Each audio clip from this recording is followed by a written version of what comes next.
All right, all right.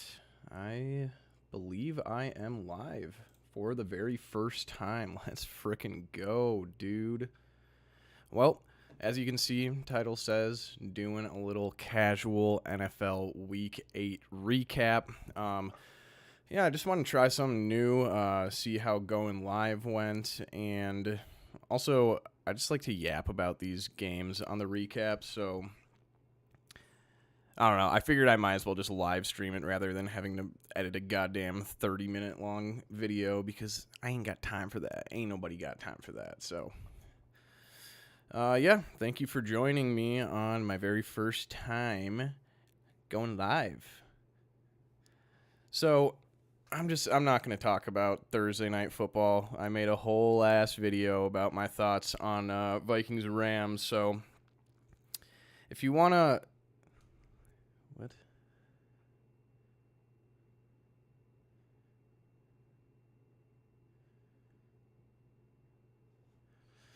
Well, all right. I guess sorry if the stream is shitty. I don't know what that error message is. Hey, what's up, Sleva? What up, brother? Yo, one viewer in the chat. We're fucking goated in this bizitch.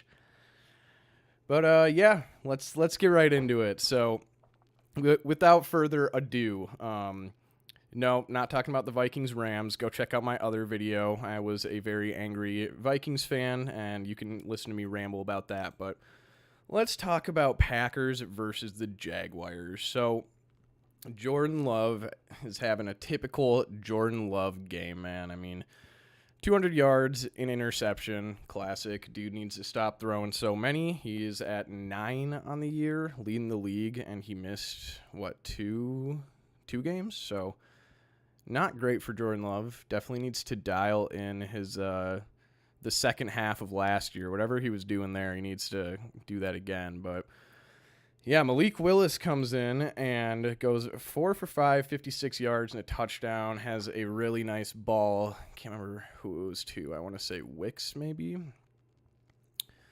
But not to glaze the Packers, but Matt LaFleur is just like, he's super impressive. He's such a good offensive mind. The way he's able to bring Malik Willis into this offense, and it's a functional offense. They look good with Malik in there. Obviously, he's not Jordan Love, but still, Malik was horrible when he played for the Titans. Absolutely terrible. So for Matt LaFleur to be able to bring him in here and make him look like a good quarterback, it's pretty impressive. But yep, big day from Mr. Josh Jacobs.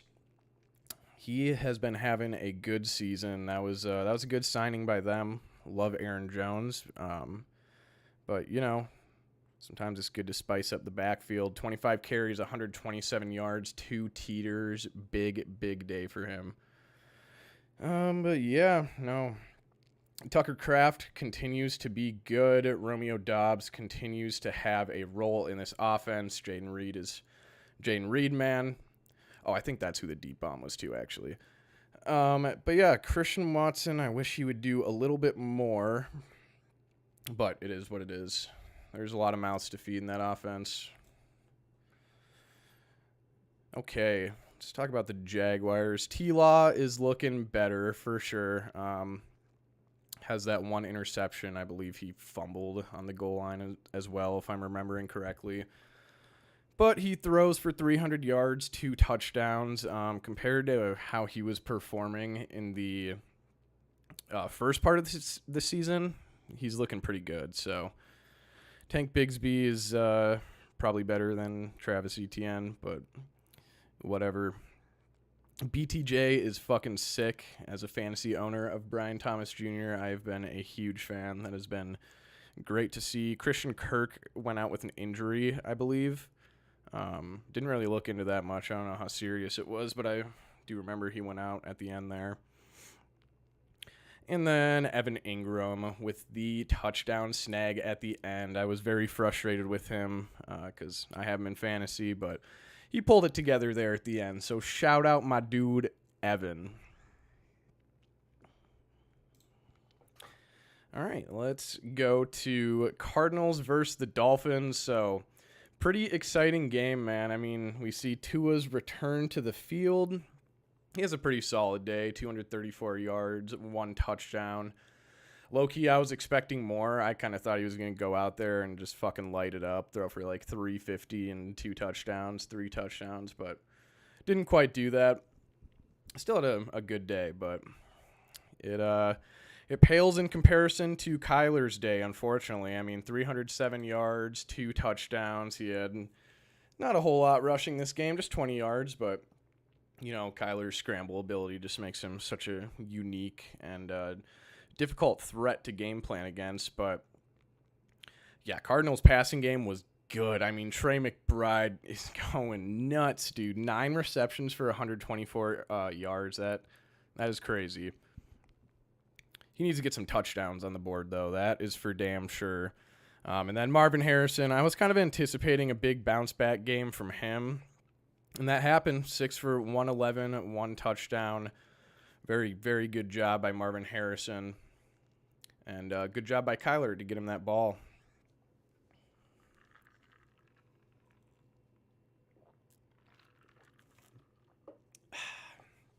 Sheesh. Okay, and James Conner has a not great day. Manages to get in the end zone, but 20 for 53. Not great. Yep, as I said, decent day by Tua. Devon Achane had a good game. Raheem Mostert steals the touchdowns in typical Raheem Mostert fashion. And Tyreek had a fine day. I mean, 6 for 72, but brother was saying, yeah, start me in fantasy this week just to put up, 10.2 points and half-point PPR. So, good job, Tyreek, I guess. Not really, though. And Jalen Waddle, 4 for 45. Yeah, you're definitely hoping for more out of both of those guys. I know I sure was, as somebody who started Jalen Waddle. But what are you going to do? Hopefully Tua continues to warm up. Because, I mean, the thing about this is the Cardinals' defense is not very good. And that's why I was expecting Tua to put up more. I mean, obviously Budda Baker's a good corner. But aside from that, they really are not a very impressive defense. So I picked the Dolphins to win that game, but it doesn't really surprise me that the Cardinals won. They're a feisty team. They're capable of winning games. Oh, God. Oh, this fucking game, man. This game is such a joke, dude. Aaron Rodgers is he's laughable. I can't help but laugh at his fucking goofy ass. He has a good day, 233 for 2 touchdowns, but his whole demeanor and just persona at this point is so fucking cringy. But nice day from Garrett Wilson. Devontae Adams, not so much, 4 for 54. But, I mean, Christian Gonzalez was primarily covering Devontae Adams for the most part that game. So I think Devontae is going to probably see more volume than Garrett moving forward. But that's the thing, is a lot of teams probably are going to put their stud cornerbacks on Devontae, which, leaves Garrett with a lot of room to operate, I think he's good, but my confidence for him to be able to carry the load of a not great offense, the wide receiver one of that offense, is not super high. So I think bringing Devontae in, that really helps him. I mean, that gives him, like I said, just a lot more room to operate and be able to do his thing. Not so much pressure is on him. And shout out Tyler Conklin. Sick grab in the end zone by him. Vikings legend Tyler Conklin.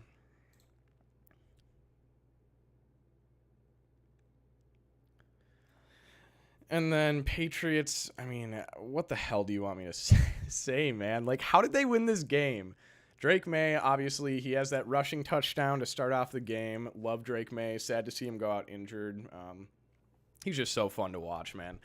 I loved him as a prospect. During the draft, I low-key was really, really fucking hoping that the Vikings would trade up to get Drake May. I wasn't super happy with the JJ pick initially, but once I did my research, I was like, all right, I'm down with the JJ pick. But regardless, Drake May is just a fucking awesome prospect, and so far he has looked great. So sucks to see him go out, but sounds like it's just a concussion. Didn't sound super serious, like not fucking Tua mode or anything. But yeah, wish he could have played the whole game, but somehow Jacoby and the boys clutch it out. Even though you have Ramondre averaging 2.4 yards a carry, he's got 2 touchdowns.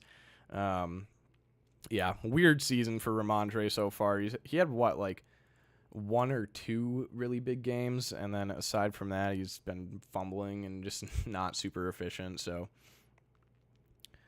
don't know really what to think about him. Antonio Gibson fucking sucks even worse though. So yeah, I mean, I don't know. I don't really know what else to say. The Jets on paper should have won this game. They lost to the fucking 1-6 Patriots, and now the Jets are 2-6, which frankly is just hilarious. It's hilarious to me, but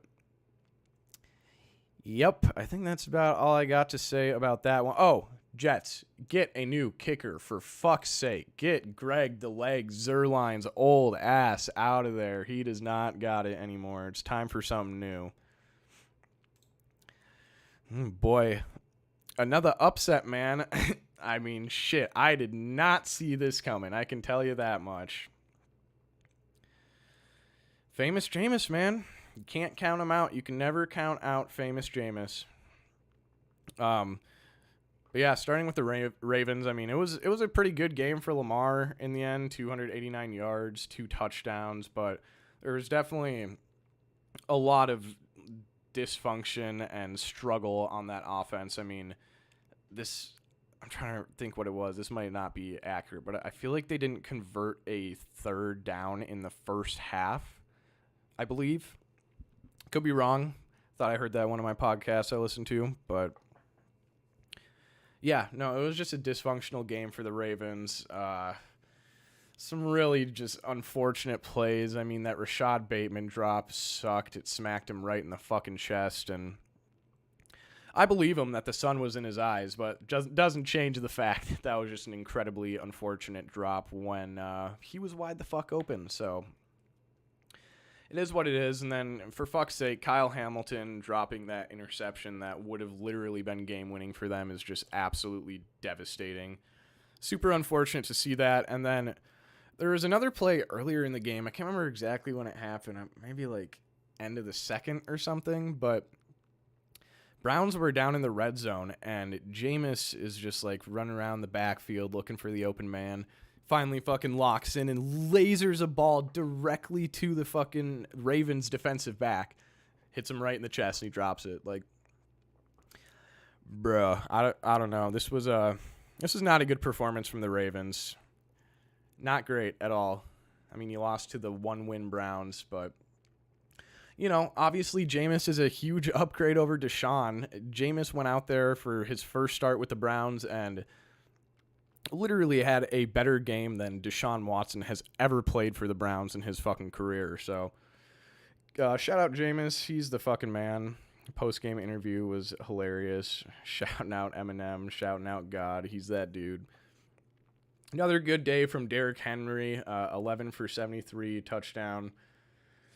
He's that dude, man. I love Derrick Henry. I was so up on him this offseason. Everyone's like, oh, man, he's so old and washed. It's like, dude, no, he's not. He was behind one of the worst O-lines in the league with the Titans. And, yes, his average yards per carry, his yards per carry was really, really bad. I think it was like 3.3 by the end of last season or something. But he still broke out on those huge plays every once in a while when God allowed a gap to open up in the defense for once in that Tennessee offense because they were bad, which made people think Derrick Henry is washed. And yeah, he's getting up there in age, but that brother is not washed yet.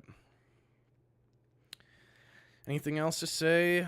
Big day for Zay Flowers, 7 for 115, which brings me to Deontay Johnson to the Ravens. That's pretty fucking sick. As a Deontay Johnson fantasy owner, that makes me stoked. You do wonder, how much volume he's really going to get just because it's kind of a crowded backfield at this point. The years prior, a lot of the big gripes with the Ravens was like their wide receiver core is fucking awful. Their receiving core in general, but It's like now we got Zay Flowers. Isaiah Likely has proven himself to be a really, really good player. Mark Andrews is solid. And now you got Deontay Johnson. And I think despite Rashad Bateman's drop, I think that he has been having a really good season. He's made a couple really big plays, and he was averaging like 10 fantasy points per game, half PPR prior to this last week. Let me down big time. I don't know. Probably shouldn't have believed in him. That was taking it a step too far. Got to take baby steps with Shotty B. Oh, yeah. Charlie Kohler. What were they doing lining him up behind center on the goal line? That was so fucking weird. Like, you guys have Lamar Jackson and Derrick Henry. Why the fuck are you lining up Charlie Kohler behind center? It made no sense at all. Really questionable coaching decision there. And luckily they false started, so they saved the world from having to see that. But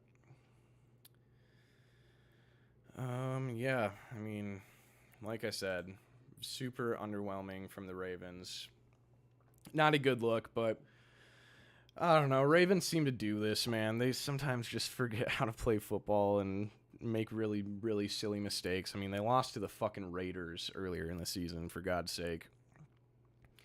But yeah, man, Jameis Winston, 334, 3 touchdowns. Great, great game from Jameis. Nick Chubb, still not back in his old form, but I think it's coming soon here. Really, really impressive day from the Browns receiving core. I mean, just look at how well this ball was spread out. 7 for 99, 2 touchdowns for Cedric Tillman. Elijah Moore has a nice day, 8 for 85. Jerry Jeudy has a pretty good day, 5 for 79. And, of course, Njoku with 61 yards on 5 receptions, 1 touchdown. But, yeah, I don't know. I think that this Browns offense with Jameis in there can at least be like a middle-of-the-pack offense. I don't think they're going to be good unless Nick Chubb really begins to look like his former self pretty quick here, which is not out of the realm of possibilities. Nick Chubb is a very, very good player. Why is my nose itching? Sorry.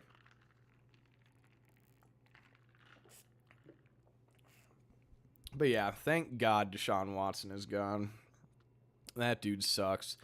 And the fact that the Browns were like talking about starting DTR this game too and sitting Jameis. It's like, what the hell are you guys doing?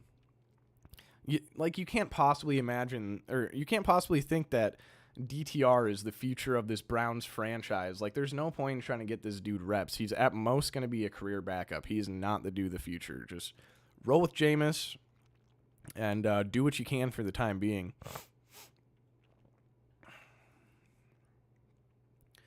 And whatever you do when Deshaun Watson recovers next year, do not fucking play him. Sit his ass on the bench. That dude sucks ass, and I'm tired of watching him play football. If I could never watch Deshaun Watson play football again, that would be fucking ideal, man.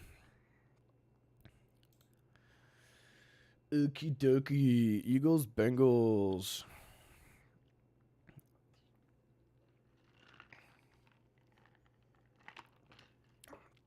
Yeah, man. I don't know. I wasn't expecting this, honestly. 37-17. That is fucking brutal, Bengals.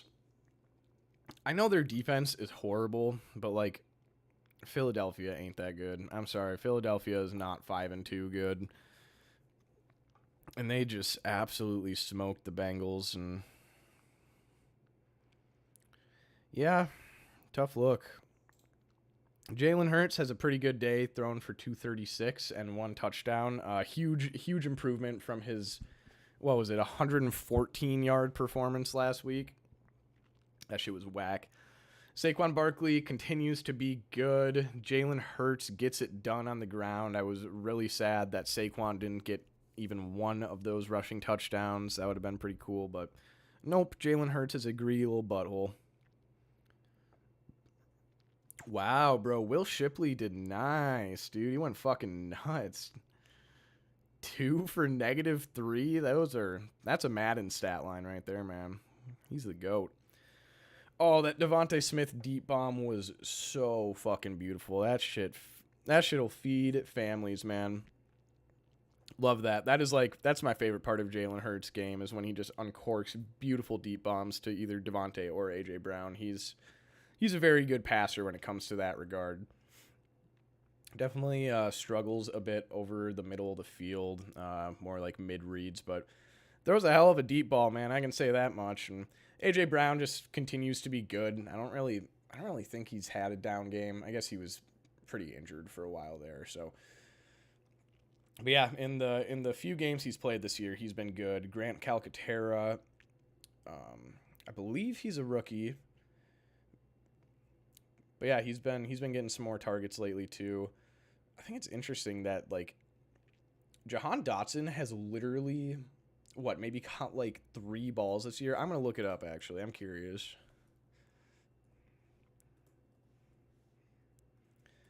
Because in the early weeks, I remember like seeing him out on the field, in the background and shit, but I maybe remember him catching like I don't know if I remember him catching a ball. Yeah, yikes, dude. 6 receptions for 35 yards for Jahan Dotson. Yeesh, that is brutal. Maybe the Commanders were onto something there. I thought he was going to come in there and be like a solid wide receiver 3 for them because the Eagles have kind of struggled to find one. I mean, they were rolling with like Olamide, Zacchaeus and shit. But yeah, Jahan Dotson is fucking poverty, dude. Fucking poverty, dude. But yeah, good game by the Eagles offense. Bad game by the Bengals defense. They're not good. They're not good. Joe Burrow can be as good as he wants, and he can't bail out that defense. I mean, he doesn't have the greatest day. He has a decent day, 234 for 1 touchdown, 1 interception, but not great by Joe Burrow standards. And, yeah, I mean, Chase Brown is fine. I tend to feel like people kind of overhype him. They're like, oh, he's the running back of the future for the Browns. Or, sorry, not the Browns, the Bengals. And it's like, I don't fucking know, maybe. He's had a few moments where he looks good, but at the same time, it's like, what has he really done, like, better than Zach Moss? I feel like they've been very, very, comparable this year. I know, I think Chase Brown had like that one big game or whatever, but I mean, Zach Moss, the first part of the season, was putting up some fine fantasy numbers too. Maybe that's an L take, but I haven't really seen that upper level talent that people claim Chase Brown to have. Maybe I'm blind though. Mike Gesicki, man, leading the fucking Bengals in receiving yards. That's awesome. 7 for 73, 0 touchdowns. Jamar Chase has a decent day. 9 receptions for 54 yards, and bro putting up a Wan'Dale Robinson stat line, but managed to get in the end zone, so that kind of saved his fantasy day there. Jermaine Burton with a deep bomb, 41 yards on 1 reception. Yeah, I don't know. I don't like the depth of this receiver room at all. Without T. Higgins out there, it's like Trent Irwin. Are you fucking kidding me? I'm sorry, that dude is not. He's not an NFL wide receiver. He is not good. Anytime I think of Trent Irwin, I just think of that highlight from last year where he catches a punt return and looks up and bro is already like 3 feet from him and he just gets his shit absolutely rocked, dude. He's goofy motherfucker. You don't belong in the NFL. Andre Josevich is, I don't know what he is. He looks fine sometimes, and then he goes and has 0 receptions in a T. Higgins-less game, which is like, bruh, you got to capitalize on these opportunities. But yeah, tight end day for the Bengals. Eric All and Mike Gesicki putting up over 100 yards together. Yeah, I think that's all I have to say about that game. Bengals defense bad. Philadelphia good, but probably not 5-2 good. I just feel like there's some holes with Philadelphia where against really high level competition, I don't really have faith in them. All right, another fun game. Dude, this week was so fucking crazy. These games were all so wild. Just great upsets. This was just a great game in general. Yeah, let's talk about Anthony Richardson.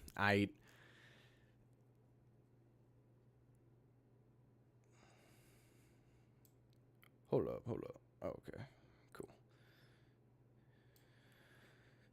Okay. Yes. Need a drink first.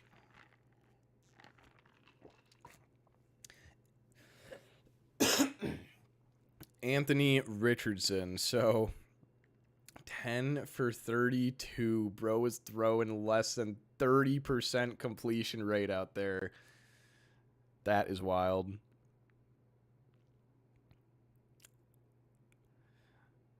Yeah. No, I mean, real bad.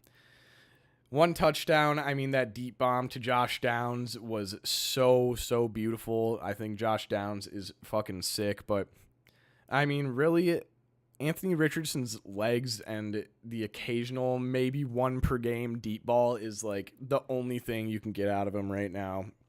He's incapable of using any football IQ or reading the field, making passes over the middle. He's totally incapable of doing that right now. Like, he's just so rough and unrefined and just not really ready to go as a football player, in my opinion.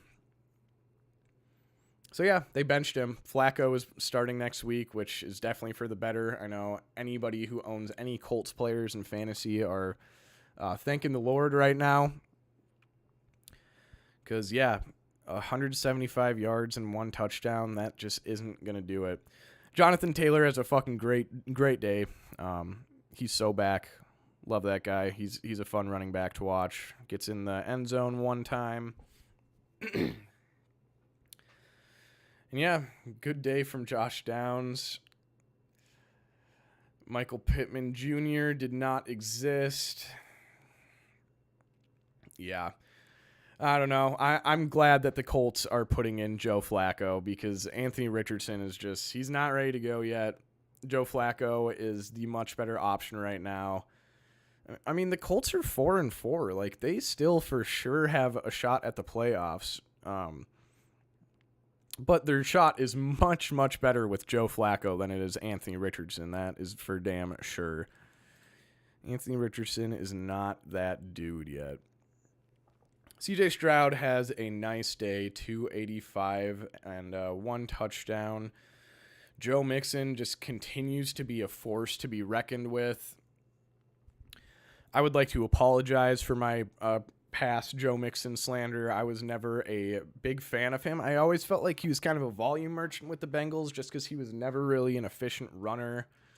And, yeah, I mean, he was fine today, 4.1 yards per carry, but gets in the end zone. But yeah, no, he has been, I mean, an engine for that Texans offense in the games where CJ Stroud forgets how to throw the football. I guess mainly last game when he goes, 86 yards.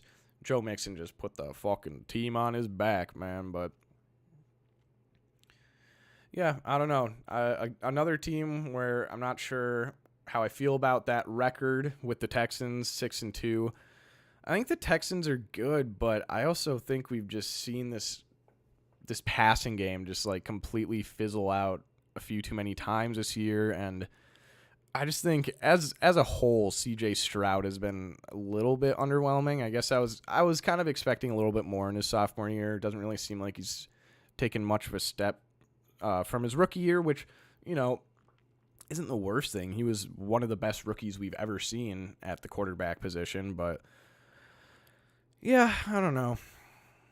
We'll see. He's still a youngin', just in his second year. I think people kind of disregard that with CJ because of how good of his rookie season is. But yeah, dude still got some growing to do, and there's nothing wrong with that. This Texans team is extremely promising. While I don't think they're quite 6-2 good, I do think they are a very good team and will absolutely be in the playoffs and potentially win a playoff game. But ultimately, I don't think that they are legitimate Super Bowl contenders at this point. I don't know. We will see. If Joe Mixon keeps putting his team on the back, they are. On the back. His back, they are. But yep, Stephon Diggs passes away tragically. No, I'm just kidding. He tore that ACL, though, so same fucking thing. Am I right? But honestly, dude, I don't know. In hindsight, I don't agree with the Diggs acquisition in the offseason. Like, in my opinion, they brought in Diggs, and all that he's done this year is do Tank Dell's role from last year, but worse because he's older and not as athletic as Tank Dell is at this point in their respective careers. It's like, I don't really think that bringing in Diggs helped anything. If anything, it's just not allowing Tank to do as much as we would hope that he's able to do.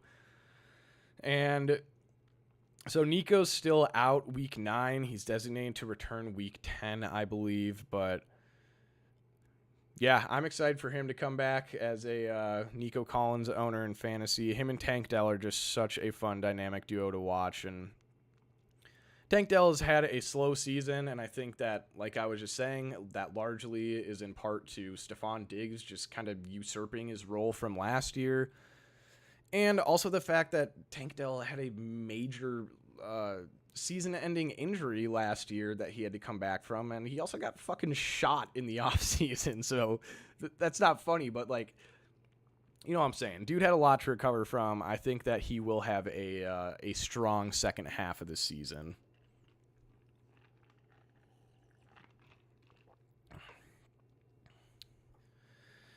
Yeah, they get John Mechie the ball, Xavier Hutchinson, Bobby Trees, man. Shout out Bobby Trees, old ass motherfucker. But yeah, aside from that, I don't think I have a whole lot more to say about this game. The Texans, on paper, should have beat the Colts. They did. Pretty close game, but Texans pull off the dub, so dub's a dub, baby.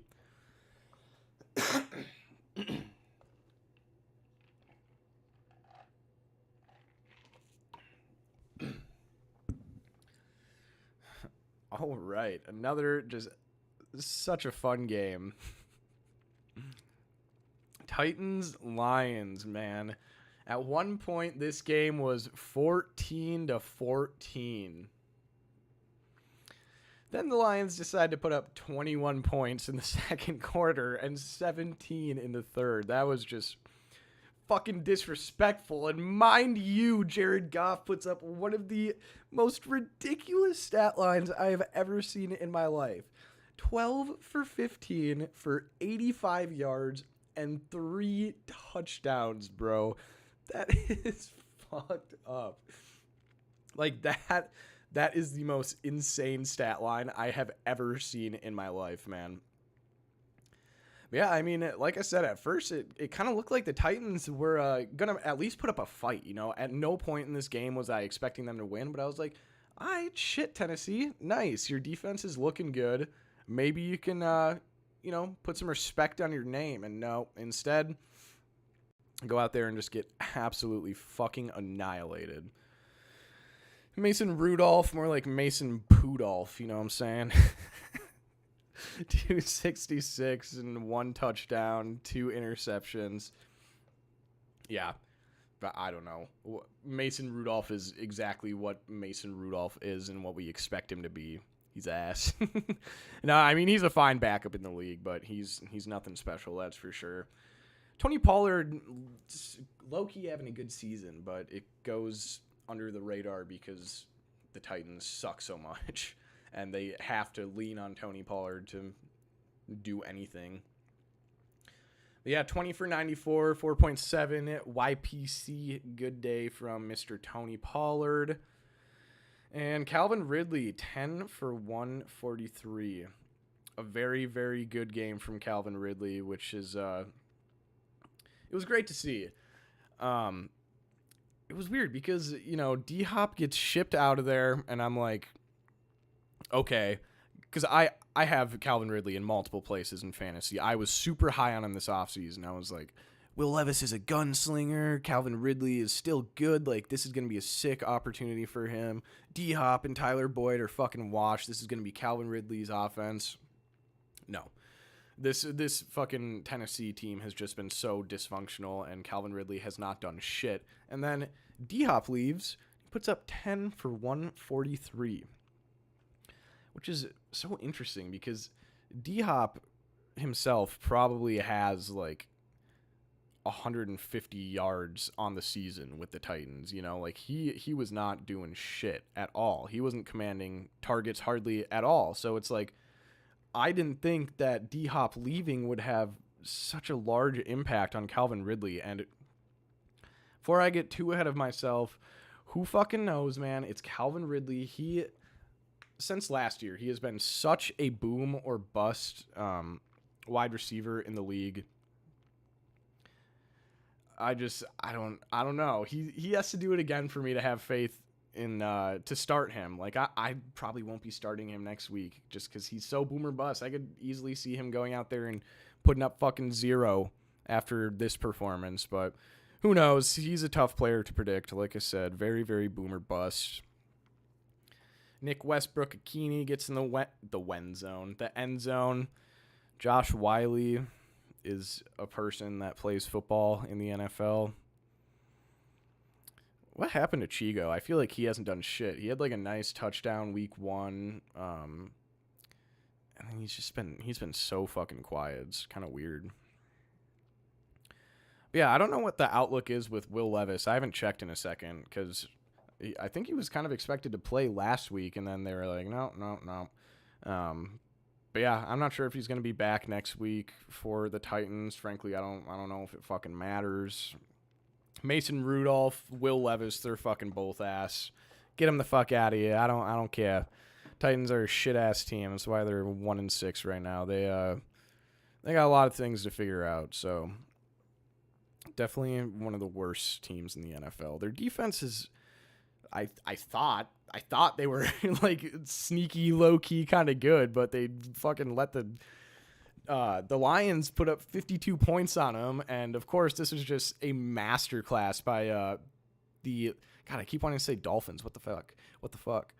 By the Lions special teams, Khalif Raymond and some other dude named Khalil or something like that. I had never heard of the dude. Had some really insane special teams plays, so yeah. I don't know. The Lions are scary, man. The two-headed monster that is Jahmyr Gibbs and David Montgomery, fucking Sonic and Knuckles, they are so horrifying. Jahmyr Gibbs has, what was that, like a 70-yard run. Love Jahmyr Gibbs, one of my favorite running backs in the league, without a doubt. David Montgomery didn't do a whole lot today, gets in the end zone, but yeah, crazy game by the Lions. Can't believe this was tied at one point. But yeah, the Lions are good. After the Ravens lost this week, I think Lions are probably in my number 1 spot in the power rankings. And I think a lot of people would still be like, what the fuck? Why not the Chiefs? They're 7-0. And it's like, I talked about this in my last power rankings video. They have such a fatal flaw in offense. I think D-Hop is going to start to fix that, and Patrick Mahomes actually finally has a fucking good game. So maybe that is changing. I think it probably is as we speak. But yeah, they are just like, they're so dysfunctional on offense, and that defense is good, but I don't know. I just prefer the Lions. Like, I don't have very many questions about the Lions. I don't think they have really many holes in their game. I think not having Aiden Hutchinson will probably come back to bite them soon here when they actually play a good team. But, I mean, as of right now, the Lions they look pretty unstoppable, man. Not going to lie. Like, God, dude. I just can't get over how good of a running back duo Jahmyr Gibbs and David Montgomery is. I mean, that they work so well together. They're one of the best running back duos I've ever seen. All right. Enough Lions talk. Let's talk about the Falcons and the Buccaneers. The battle of the swagged out white boys, Big Kirko and Baker Mayfield. Kirk Cousins, man. He is that dude. He is that fucking dude. Kirk is going out there and fucking proving the haters wrong. 23 for 29, 276 yards, 4 touchdowns, no interceptions. Mwah. Good work, Kirk. Bijan Robinson has a decent day. I'd say good day. He has a good day. Decent does not do it justice. 13 for 63, 4.8 yards a carry, but he also had that receiving touchdown, and he had an additional 43 yards in the air. So, yeah, he had a very solid day. Definitely undersold that a little bit there. Tyler Algier, however, did not. 2.8 yards a carry. He kind of looked like he had poop for brains, but Kyle Pitts, man, he's good. It's time to admit it, guys. It's time to sound the Kyle Pitts alarms. He's actually good. After all of the fucking hype year after year after year since his 1,000-yard rookie season, Kyle Pitts is finally fucking good. 4 for 91 and 2 touchdowns. Not going to lie, that second touchdown, it kind of looked like to me Antoine Winfield Jr. knocked that ball out of his hands before he crossed the goal line. But hey, let's give Kyle Pitts his moment. Let's chill out there. No, but he's been really good. And to see that it looks like Kirk and Kyle Pitts have established a good connection at this point. They clearly got some chemistry going on there. So, yeah. I think Kyle Pitts is going to have a very good rest of his season. He's had a good season so far. I see no reason why that wouldn't continue. Darnell Mooney, yeah, that's my fucking dude. 4 for 86, 1 touchdown. I really like Darnell Mooney. I was so high on him this offseason. Everybody, completely counted him out. In a 12-man league, he was, damn near undrafted pretty much. No, I'm tweaking. That can't be right, can it? I don't know. Regardless, he was so fucking low down there. Nobody had any belief in Darnell Mooney. Everybody fucking counted him out, but I was like, yo, this dude had a 1,000-yard season with Justin Fields as his quarterback. And, no disrespect to Justin Fields. I really like him, but he don't be putting up passing yards like that. And Darnell Mooney still put up 1,000 yards. And he definitely had a rough last season with the Bears, dropping that Hail Mary. I don't think he'll ever live that one down. It hit him in the fucking chest, and he dropped it. But, yeah, I don't know. I had faith in him. I was like, bro, he's going to be such a good complementary piece to Drake London and Kyle Pitts. I mean, like I said, he's an 1,000-yard receiver. He's clearly got some talent. He's clearly not a complete fucking schlub. But, yeah, pretty quiet day from Drake London, 4 for 34. No biggie, though. Drake is a very good player, and I'm sure he'll get right back into it in the coming weeks. Okay, and Baker Mayfield, 330, 3 touchdowns to 2 interception.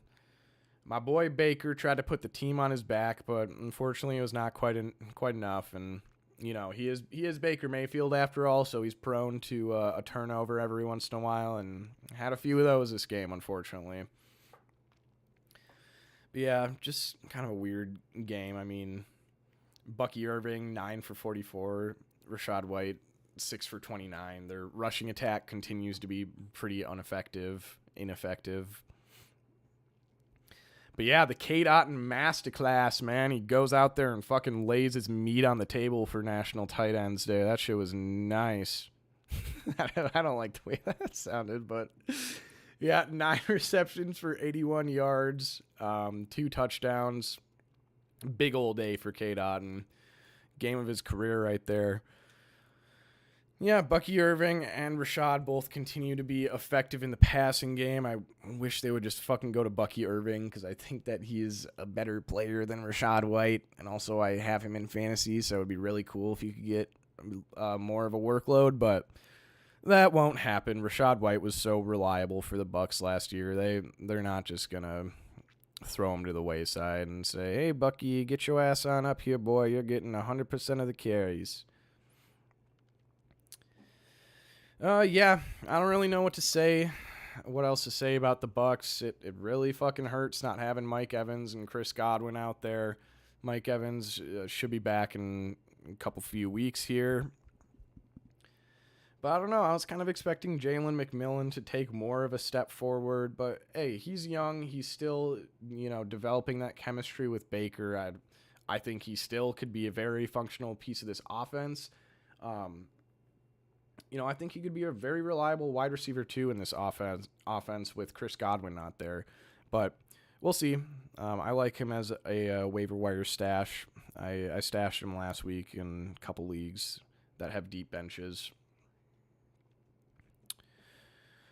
But, yeah, aside from that, I don't really think I have a whole lot to say about this game. That about sums it up. Kyle Pitts, do not celebrate before you get in the fucking end zone. That's the takeaway from this game.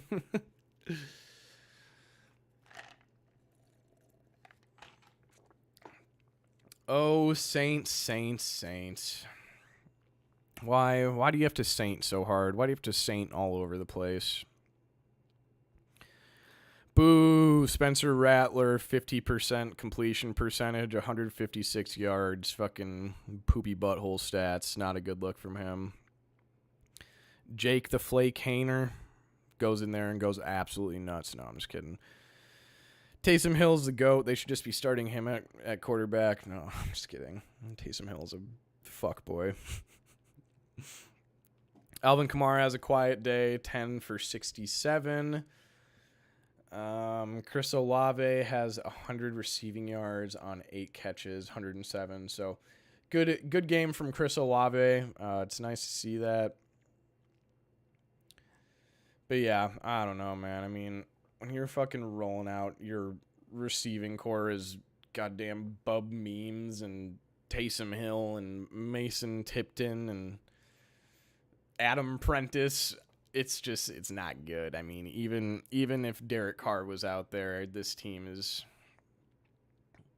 kind of stinky, to be honest. I mean, I think losing Rashid Shaheed hurts a fucking lot, man. First of all, I love Rashid Shaheed. He's one of my favorite players to watch in the league.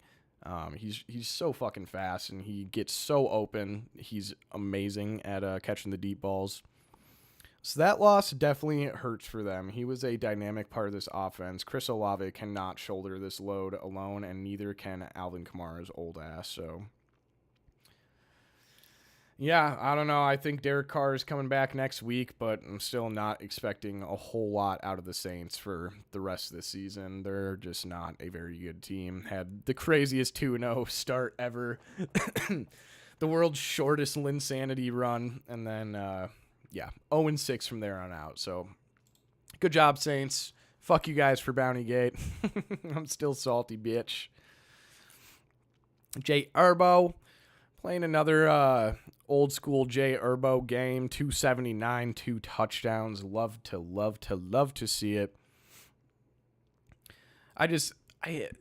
Dude, watching this Chargers team in like the previous weeks where Justin Herbert goes out there and throws fucking 170 yards and 0 touchdowns. And J.K. Dobbins is like out there averaging fucking 2 yards per attempt, but somehow breaks out like 2 massive plays per game. That shit was the most boring fucking football to watch in the world. That version of the Chargers team was the worst to watch. I did not enjoy it whatsoever. But now that Justin Herbert's out there throwing the ball again, that's pretty fucking sick because he's got such a good arm. Like, I understand the whole, Jim Harbaugh, blah, blah, blah. He doesn't like to throw the ball very much. It's like, yeah, I get that. But Jim at some point also has to recognize that he has one of the most talented passers in the league at his hands. And you got to take advantage of that, brother. J.K. Dobbins is not enough to shoulder the load of this entire offense, unfortunately. But yeah, Dobbins, 17 for 57, 1 touchdown. Not a great day for him.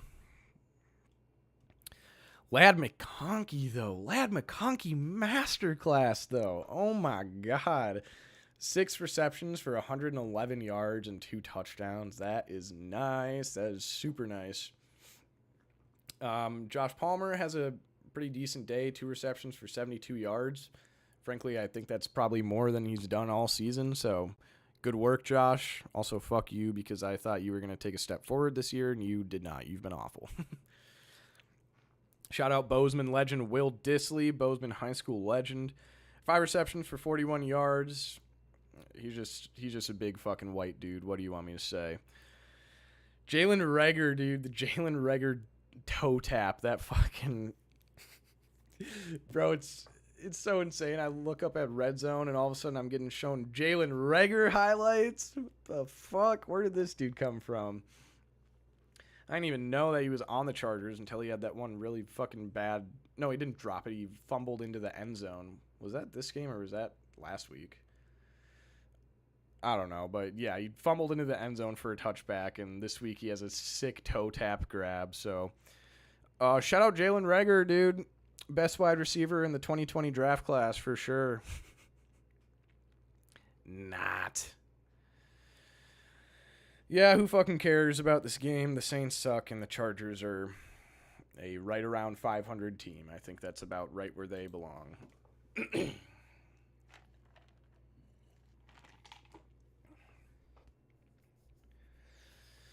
Alrighty. Where we at here? Okay, god damn. Bills Seahawks. Woo, that was embarrassing, Seahawks. What the fuck was that, man? That was just bad news all around. I mean, obviously, Seahawks can't get fucking anything going on offense whatsoever. Geno Smith, 212 for 0 touchdowns, 1 interception. Kenneth Walker, bro, and Zach Charbonnet. Kenneth Walker goes out there and goes 9 carries for 12 yards. Zach Charbonnet, 3 carries for 4 yards. They're both averaging 1.3 yards per carry. That's bad. That's really, really bad. And yes, the Seahawks O-line is so fucking bad, but like the Bills' rush defense isn't that great. Like they're nothing special. They should not have been putting up these fucking poverty ass numbers. That was embarrassing for the running backs of the Seahawks. Oh, hi. And yeah, meanwhile, Jackson Smith and Jigba goes out there and puts up 69 yards. Cool. Tyler Lockett does absolutely nothing. I don't know. Terrible game by the Seahawks. I forgot the dude's first name, but Hall, the defender on the Seahawks that fucking smoked Josh Allen in the head after the play. Got in a fight with his teammate on the bench there, and that was embarrassing. That was such a bad, just stupid decision. Like, very clearly a penalty. Fucking created a whole ass fight on the Seahawks sideline, which is just never good. Very, very telling sign of dysfunction in the Seahawks. And of course, they have that muffed punt too. It hits the dude right in the chest, and the Bills recover it.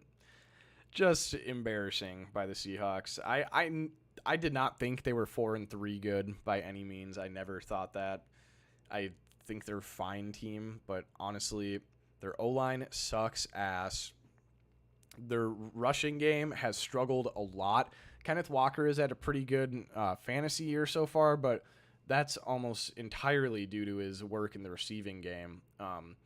And, you know, when he does have good runs, it's typically breaking them out to the outside as opposed to running right through the tackles. Like, the Seahawks O-line is not opening any fucking holes for Kenneth Walker or Zach Charbonnet. But yeah, without DK out there, that hurts.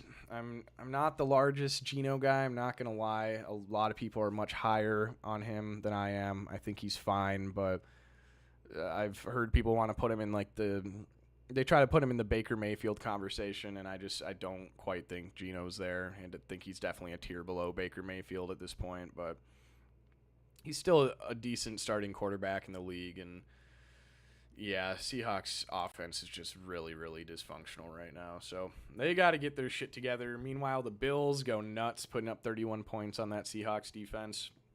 Josh Allen, 283 yards, 2 touchdowns, 1 interception. Good day for Josh, except for he threw his first interception on the year, dude. What the fuck? No, but Josh has been doing a great job taking care of the ball this year. That has been really encouraging to see. Hey, can you not? Sorry, I don't know what the fuck my dog is doing. But yeah, it's encouraging to see for Josh because he was just, obviously he's had his turnover struggles in the past, his whole career really. Last year was especially bad. He was throwing a lot of picks, but he's cleaned it up and he's looking like an MVP caliber player right now. So good for Josh. I really like him. Think he's a great player. Think he's a good dude. So good work, Joshua. James Cook continues to be that dude. 17 carries for 111 yards, averaging 6.5 yards per carry. Good shit. He's got 2 touchdowns on the day, and he puts up an additional 22 yards in the receiving game. So, yeah, James Cook has low-key been the engine of this offense this year. Like, when he is on, the Bills just continue to go to him over and over again. They're like, oh, James Cook is working? Okay, Josh, we're going to have you not throw the ball and just give it to James Cook over and over again. And not really the case today. Both James and Josh Allen had a very productive, high-volume day. But, yeah, James Cook has just been huge for this team. He's been really, really good. Okay, Bears Commanders, yet another fucking ridiculous game, man. I could not believe this shit.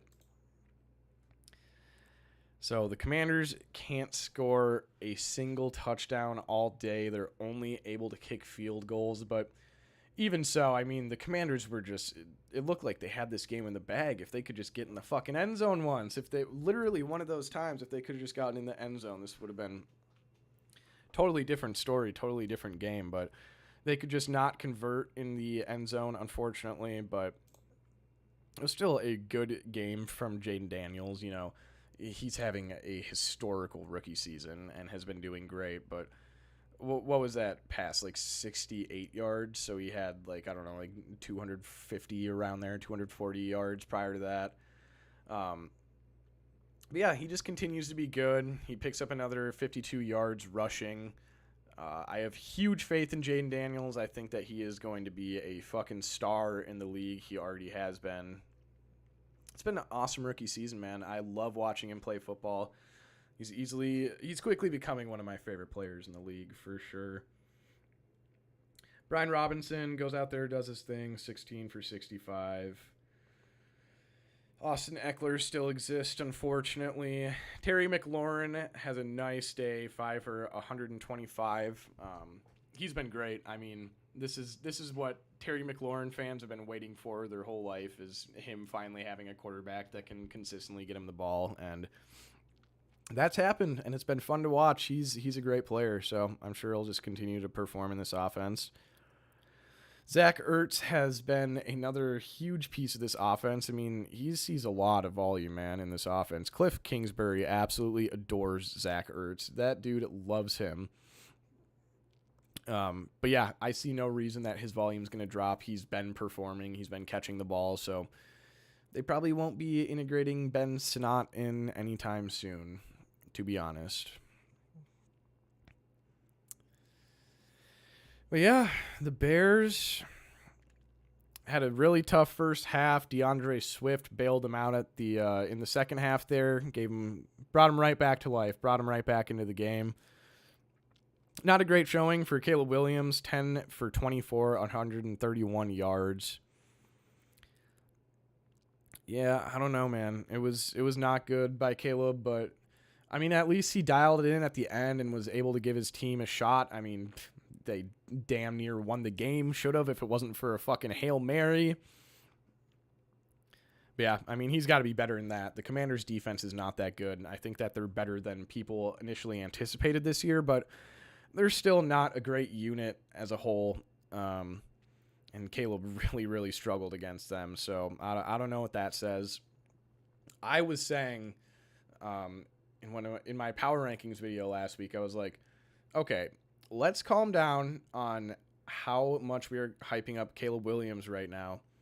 Quit glazing him, because he's played, prior to this week, he had played like 3 of the worst fucking defenses in the league. Like, what was it? It was Colts and Panthers and Jaguars, and just fucking awful secondaries. And everyone's like, oh my god, dude, the Bears offense going nuts. Like, Caleb is about to be so fucking good. And it's like, okay, dude, he's been decent. I will for sure give him that, but like, let's pump the brakes there. He was playing some very, very bad defenses.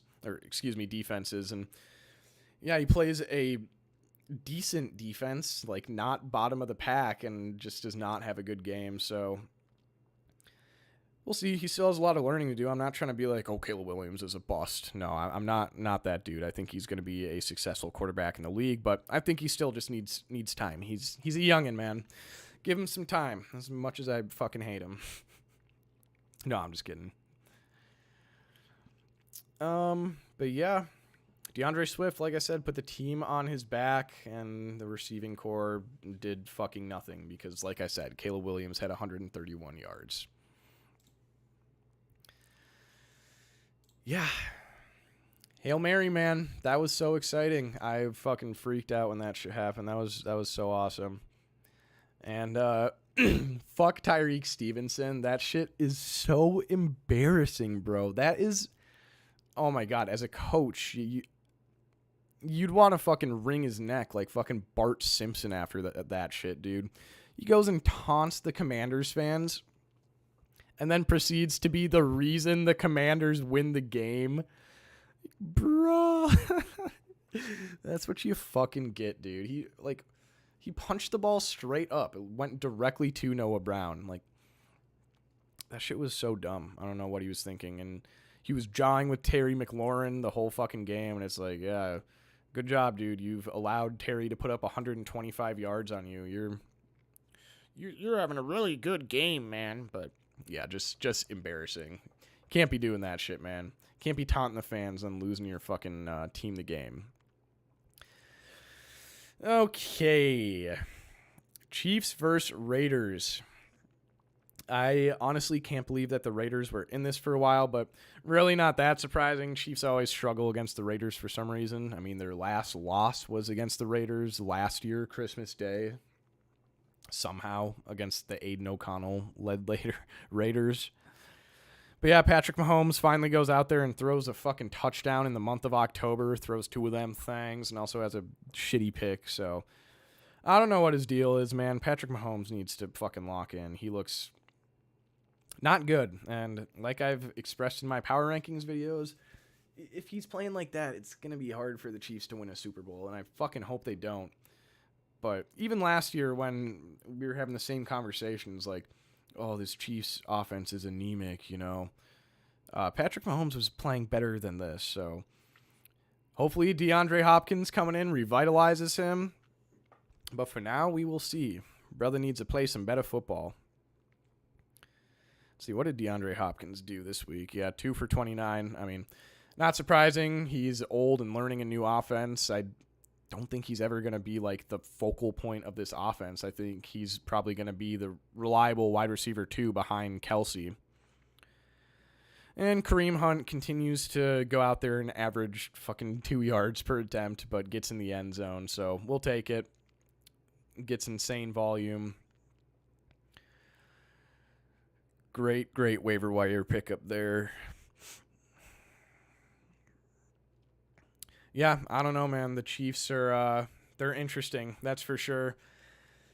They got to figure some shit out on offense, but goddamn, their defense is pretty decent. I mean, this probably isn't the best game to be saying that. I mean, you let Gardner Minshew throw for 200 yards, 2 touchdowns on you. Alexander Madison goes fucking nuts, bro. 14 carries for 15 yards. Somebody needs to stop this dude. And Zamir White goes 2 carries for -1 yards. This is the worst fucking backfield in the league. Zamir White is so trash. I don't think Madison's trash, but I do think that against a defense as good as the Chiefs with a O-line like the Raiders, you're not doing Madison any favors in that situation. Brock Bowers, 5 for 58, continues to be him. Jacoby Myers, 6 for 52, 1 touchdown, continues to be one of the most underrated receivers in the league. Madison makes up for his terrible rushing in the receiving game. Not really, but 5 for 29, so at least he was doing something out there. And DJ Turner with a touchdown. But yeah, I don't really have a whole lot to say. Chiefs are 7-0. I don't think they're 7-0 good. I think they're contender, but they don't deserve to be 7-0. I mean, shit, the fact that this game was even close for a while is telling of that, in my opinion. Okay, let's move on to Panthers and Broncos. I'm really not going to spend much time on this. Bryce Young bad. Shocker. We've been knowing this. 224, 2 touchdowns, 2 interceptions. Honestly, by Bryce Young standards, that's a pretty good game. Chuba Hubbard has a quiet day against a very good Broncos defense. 15 carries for 56 yards. Xavier Legette had a nice touchdown, but he went out injured. I haven't looked at the outlook on him. Hopefully that wasn't serious, but I don't think he returned to the game after that, if I'm not mistaken. This Jalen Coker dude has been stepping up the past couple weeks, so that's interesting. That might be something to keep your eye on. And Jonathan Mingo just does not exist. Wasn't he a second-round pick? Maybe third last year. I want to say second, though. Boy, he has really not lived up to expectations, though. It's his career has not been a great one so far. I mean, being on the Panthers with Bryce Young as your QB certainly does not help, but come on, buddy. You ain't doing shit. And Broncos, yeah, Bo Nix, whatever. He threw for 284, 3 touchdowns. I don't fucking care. It was against the Panthers defense, which is basically an XFL defense. And Sean Payton did some douchebag shit at the end, per typical Sean Payton fashion. Yeah, I don't care. Javonte Williams sucks. I have nothing to say about this game. All right. Yeah, Cowboys. Oof. Not good. Dak Prescott throws for 243 yards, 2 touchdowns, 2 interceptions. He's having a rough season, man. I really thought that he was going to be in the same form as he was the second part of last year. No. I was sorely mistaken.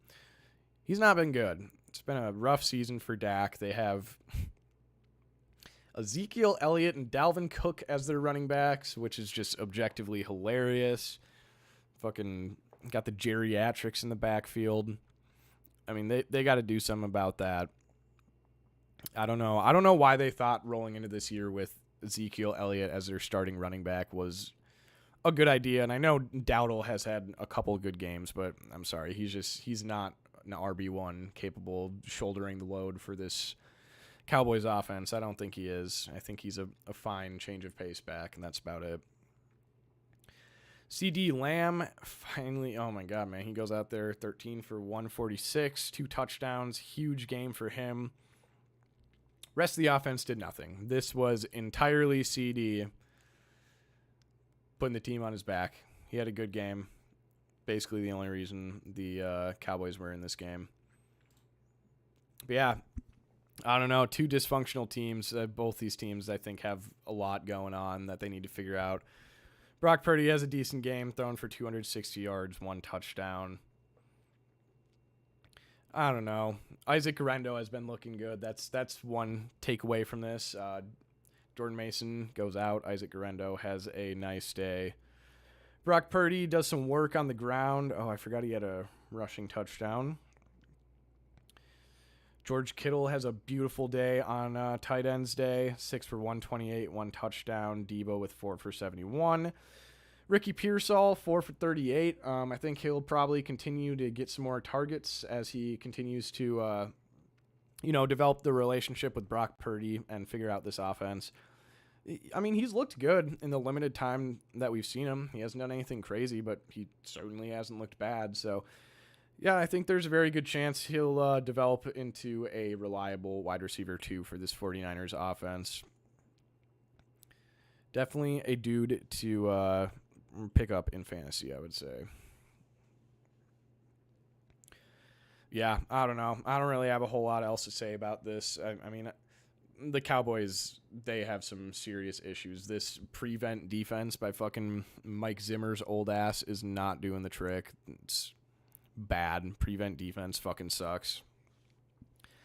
Mike Zimmer needs to retire. I'm sure this Cowboys team will end up being somewhere like slightly below 500 and getting a super mid draft pick and just wasting this season away, but we'll see. Maybe they'll just randomly turn on out of nowhere like last year, but everybody was thinking this week would be the week to do that since, last year was after the bye. They just had their bye. Nope, no dice. No dice. They lost to a very, very injured 49ers team. So, which, 49ers are still a decent team. I don't think they're one of the best in the NFC at this point with all the injuries and whatnot, but they're still a decent team, And I guess I completely neglected to mention that apparently Christian McCaffrey is looking to return after their bye, which their bye is this week, I believe, so he's looking to return week 10. And I don't know if I believe that. I mean, just with everything that this dude has fucking gone through, he was like, he had really no injuries like this last summer, and then all of a sudden, like a month or so before, you were probably getting ready to draft your fantasy teams, it's like, oh, he had a calf injury in training camp, doesn't seem too serious, and then all of a sudden that turns into a tendonitis, and he gets it in both ankles, and it's just like, dude, what the fuck is going on? He flies all the way out to Germany to try and get it fixed or whatever. I don't know. I need to see it before I believe it.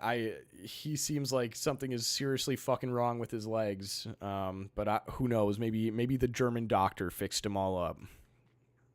But it would be fun to see him. He's just such a dynamic player. And if he is back out there, that totally changes things for the 49ers. I mean, he's so versatile in both. He's great in the pass game, and he's a hell of a rusher. Like, he just completely opens up this offense to opportunities that they haven't had all season without him. So, yeah, it would be nice to see him back on the field. Do hate the Niners preying on their downfall, but still want to see CMC out there. All right, and wrapping it up with a little Monday Night Football. Yeah, Steelers-Giants. Wow, real exciting game. Daniel Jones is so bad, bro. 264, no touchdowns, 1 interception. Whatever, don't care. He's bad. Giants, you're dumb for giving him a massive contract and letting Saquon Barkley walk, but whatever. Now you're reaping what you sow, baby. Tyrone Tracy looks like the real deal. He did get injured, so I guess Singletary is going to be back to lead role next week, but I mean, Singletary got 2 carries. This is very clearly becoming Tyrone Tracy's backfield when he's healthy, so that's something to keep in mind. Darius Slayton has a hell of a day. 4 receptions for 108 yards. Malik Neighbors, 7 for 71. I mean, he had a fine day, but I remember a couple pretty bad drops by him. Not his finest work. The old Wan'Dale Robinson stat line. 5 for 30, 6 yards per reception. Sick, dude. He's such a weird player. He just doesn't impress me in any way, shape, or form. Like, he's just the most mid receiver of all time. Bro is not capable of making catches deeper than 10 yards down the field.